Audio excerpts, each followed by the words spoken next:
कोल्हार लोणी रस्त्यावर पाचेमोऱ्याजवळ मालवाहतूक करणारा ट्रक उलटून चालक जखमी झाल्याची घटना घडली आहे।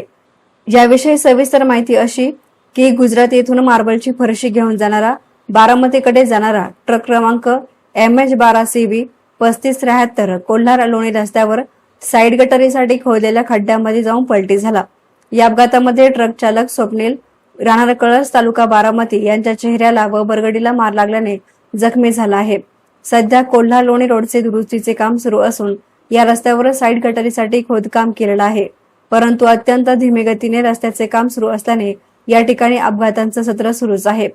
खरतोडे बारामती। मी ट्रक ड्रायव्हर आहे। मी गुजरातवरून बारामतीला चाललो होतो।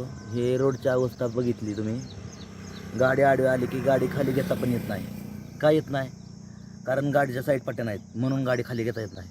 माझा जीव मरता मरता वाचला आहे। त्याच्यावर तुम्ही काहीतरी उल्लंघन करा। एसएन मीडियासाठी प्रतिनिधी साईप्रसाद कुंभकर्ण, कोल्हार।